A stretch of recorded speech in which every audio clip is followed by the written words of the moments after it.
5 जनवरी 2017 को बिहार के पटना शहर में सिख पंथ के दशम गुरु गुरु गोबिंद सिंह जी के जन्म के 350 वर्ष पूरे होने के उपलक्ष्य में एक महोत्सव मनाया जा रहा है। क्या आप गुरु गोबिंद सिंह जी के बारे में जानते हैं?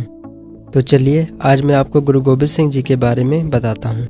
गुरु गोबिंद सिंह जी का जन्म 22 दिसंबर 1666 को बिहार के पटना शहर में हुआ। उनका बचपन का नाम गोविंद राय था। उनके पिता गुरु तेग बहादुर जी सिख पंथ के 9वें गुरु थे और माता का नाम माता गुजरी जी था।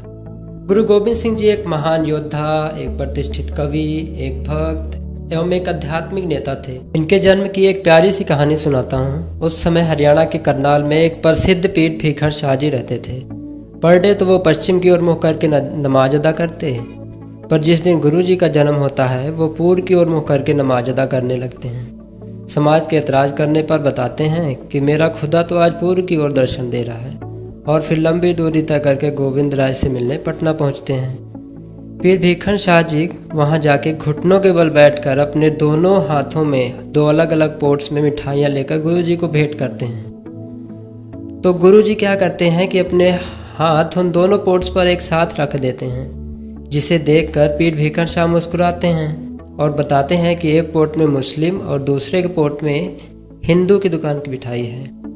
अगर ये किसी एक पोट पे हाथ रखते तो मैं समझता कि उसी धर्म का पक्ष ले रहे हैं, मगर इन्होंने दोनों पोट्स पे एक साथ हाथ रखा है, अर्थात इनके अंदर जाति पाति का कोई भेदभाव नहीं है।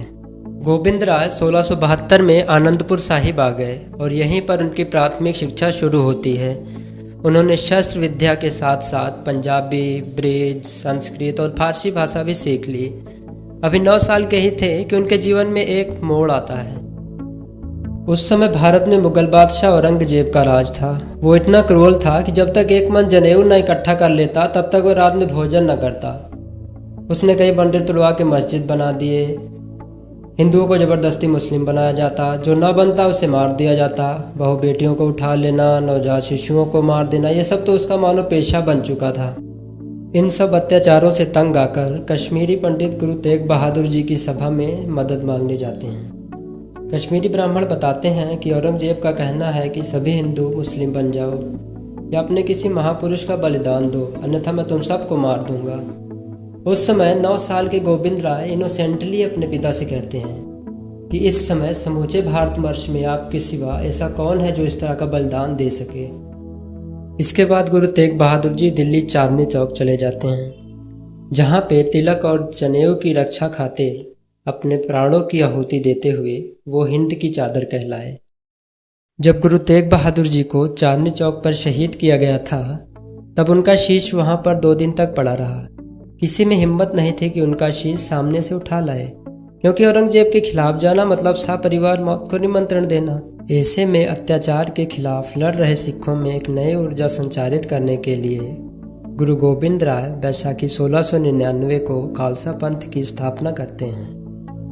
ऐसे में वो पहले अपने शिष्यों को अमृतपान कराते हैं और उसके बाद अपने शिष्यों के हाथ से खुद अमृतपान करते हैं। यहाँ पर वो पहले गुरु और फिर शिष्य बनने की एक अनोखी उदाहरण समाज के सामने प्रस्तुत करते हैं। यहीं पे वो सब सिखों को अपने नाम के पीछे सिंह लगाने का आदेश देते हैं और यहीं से उनका नाम गोविंद राय से गुरु गोबिंद सिंह पड़ा। गुरु गोबिंद सिंह जी ने अत्याचार के खिलाफ कई लड़ाइयाँ लड़ी। गुरु जी ने अपने 4 पुत्रों साहिबजादे अजीत सिंह, जुझार सिंह, जोरावर सिंह व फतेह सिंह जी को भी देश एवं धर्म की रक्षा के लिए न्यौछावर कर दिया। और ये 21 दिसंबर से 27 दिसंबर का समय था जब गुरु जी ने अपना पूरा परिवार देश एवं धर्म की रक्षा के लिए कुर्बान कर दिया। तो ऐसे सरबंशदानी थे गुरु गोबिंद सिंह जी।